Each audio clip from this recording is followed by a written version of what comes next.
Okay, we're going to open our model in uvmp Pro. Go to the folder where your model's stored, left click on it or double click on it, and then click on open. Of course, if you double click on it, you won't need to click on open. Here's some statistics about the model. Click OK. Now, if you left click in the perspective viewport, you'll notice that you can move the model around and have a good look at it. But what I want to do is I want to right click over the top of the cubic portion and select geometry with a left click, so that I can assign a new group and a new material to it. So I will go to Tools, Assign to Group, and I'm going to type in Cube, C-U-B-E. Click on OK. Yes, we want it to be created. And again, I'm going to go to Tools, Assign to Material this time, and I'm going to assign that to the cube material.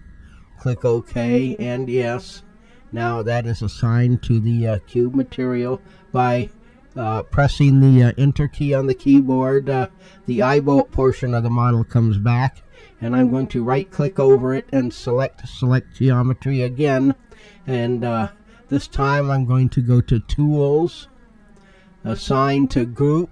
It's going to be eye bolt, E-Y-E-B-O-L-T.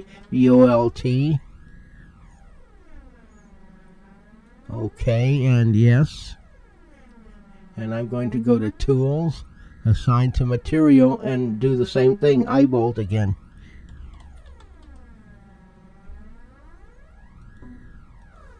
Now, each part of the model has its own group and its own material ready to go, and I'm going to save this out as File, Save Model. We're going to accept all of the defaults here as being unchecked. Don't export normals. We're going to don't export a single group. Don't export UV coordinates. Of course, you don't. You want your UV coordinates to be exported, so we're going to accept all the defaults.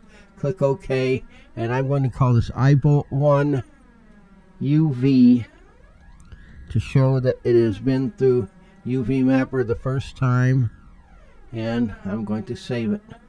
Now we're going to do one more thing. We're going to right click on this, select the cube, and we're going to delete it by pressing the delete key on the keyboard. Yes, really delete it.